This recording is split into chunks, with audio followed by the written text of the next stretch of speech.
The Inca Empire, known to its own people as Tawantinsuyu, left behind architectural monuments that still astonish engineers, seismologists, and historians today.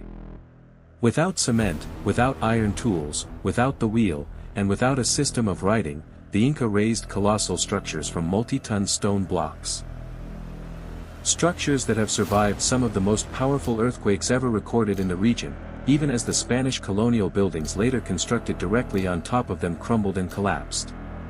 Inca stonework is not simply a construction technique. It stands as one of the true high points of monumental art and engineering achievement anywhere in the ancient world. The geography and philosophy of stone, a living material. To the Inca, stone was never a lifeless building material or a raw resource to be exploited without thought.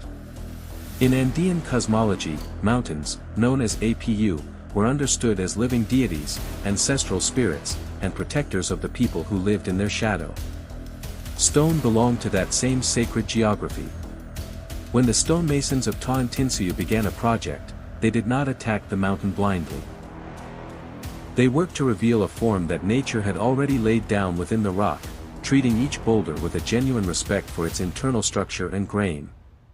The Inca believed stone carried its own energy and character, which meant that building a city, a temple, or a terrace was understood as an act of dialogue with the earth itself, rather than an act of conquering it. The anatomy of a perfect fit, types of Inca masonry. Inca architects worked across several distinct levels of construction complexity, chosen according to a building's purpose and its status within the empire, and these levels fall broadly into three categories. The simplest was known as pirca, used for agricultural structures, ordinary housing, and remote terracing. It consisted of roughly shaped or barely worked stones of irregular form, set into a clay mortar of the same name, and despite its simplicity, this style produced genuinely durable walls thanks to careful internal packing and rubble fill behind the visible face. A more refined intermediate style involved stones roughly dressed into polygonal or rectangular shapes, though without the mirror-perfect fit of the finest work, with gaps between blocks filled by smaller stone chips and clay.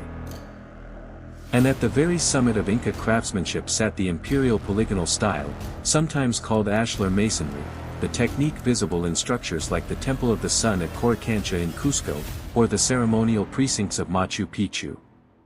Here, gigantic polygonal blocks, some weighing tens of tons, were fitted together with a precision so exact that not even a knife blade can be slipped into the seam between them, all without a trace of lime mortar or cement anywhere in the construction. These monoliths hold themselves in place through nothing more than careful mathematical calculation, gravity, and geometry alone. One block in particular has become almost a symbol of this mastery in its own right, the so-called 12-angled stone, set into a wall along a narrow street in Cusco, its irregular, many-sided surface interlocking so tightly with its neighbors that the entire wall reads almost as a single continuous, unbroken sheet of rock. Earthquake-resistant engineering. Why the walls never fall. The Andes sit within one of the most seismically active regions on the planet. Spanish conquistadors, who built their Catholic cathedrals directly atop Inca foundations, repeatedly watched powerful earthquakes reduce their own European-style buildings to rubble, while the ancient Inca walls beneath and around them remained standing, essentially undamaged. Imperial engineers relied on a genuinely sophisticated set of technical solutions to achieve this. Doorways, windows, and entire walls were built with a trapezoidal shape, narrowing toward the top, which shifted a structure's center of gravity inward and gave the whole construction remarkable stability against sideways shaking. Walls themselves were often built with a slight inward lean, typically somewhere between 3 and 5 degrees off vertical, producing something close to a solid, self-wedging mass rather than a simple upright surface. Individual stones were shaped with small protrusions and matching recesses, convex and concave joints that functioned almost like hinges between adjoining blocks. During an earthquake, these joints allowed stones to shift very slightly against one another, absorbing the kinetic energy of the shock, and once the shaking stopped, the blocks tended to settle back into their original position rather than staying displaced. Some of the most monumental walls were even built as two independent stone shells with a gap between them, filled with smaller stones, sand, and rubble, a buffer layer that helped absorb and dampen ground vibration before it could reach the outer face of the wall. Modern structural engineers have taken a direct interest in exactly how well this system works, building scale models of Inca walls and testing them on shake tables designed to simulate real earthquake motion.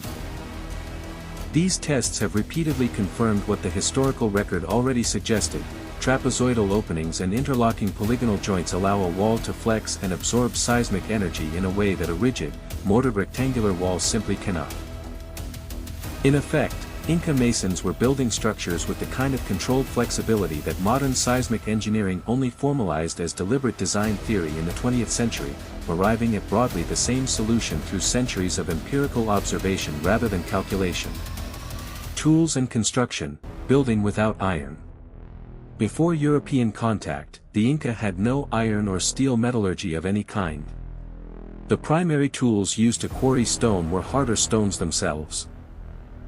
Green diorite, or andesite, chief among them, along with heavy bronze hammers and chisels, since copper and bronze, while used mostly for decorative and household objects, also found some structural application in construction work. Quarry workers exploited the natural fracture lines already present within the rock. To split a monolith away from the surrounding stone, they drilled a line of holes and drove dry wooden stakes into them, then soaked the wood thoroughly with water. As the wood absorbed moisture, it swelled with tremendous force, cracking multi-ton blocks cleanly away from the parent rock. Moving these blocks from the quarry, often located on the opposite side of a steep gorge from the construction site, required thousands of laborers working in coordination, relying on earthen ramps, ropes woven from plant fiber, log rollers, and water-slicked clay channels. The Inca had no wheeled carts of any kind. Every stage of transport depended entirely on human muscle. Final shaping happened right at the construction site itself.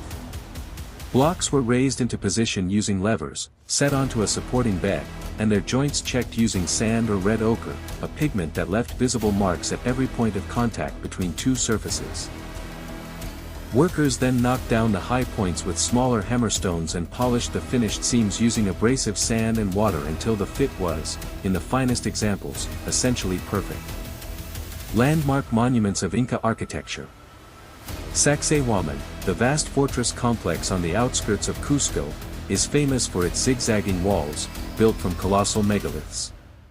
The largest of these stones rises nearly 8.5 meters and weighs an estimated 128 tons. Comparable to the weight of a fully loaded railway car, and despite the sheer scale of these blocks, the seams between them remain essentially seamless. Machu Picchu, the celebrated city in the clouds, hidden deep in the Peruvian cloud forest, displays nearly every level of Inca masonry in a single site, from the roughly built agricultural terraces to the refined imperial stonework of the Temple of the Three Windows and the Intihuatana, the carved sunstone, its polished surfaces fitted seamlessly against the natural contours of the surrounding rock. Ollantaytambo remains the only Inca town that has preserved its original layout continuously since the time of Tawantinsuyu. It holds the unfinished Temple of the Sun, whose massive monoliths, some weighing up to 50 tons, were quarried from a site on the opposite bank of the fast-flowing Urubamba River, a genuine feat of ancient engineering, moving stone of that scale across an active river gorge using nothing but human labor and ingenuity. Conclusion. Inca stonework endures as a triumph of human ingenuity. It shows how a deep, patient understanding of natural law, physics, and material behavior allowed one civilization to build structures that time itself has struggled to undo. The walls of the Inca still stand at the heart of the Andes today, a lasting reminder that true architectural greatness is not measured by how quickly something is built, but by how completely it lives in harmony with the world around it. And by how long it is able to endure.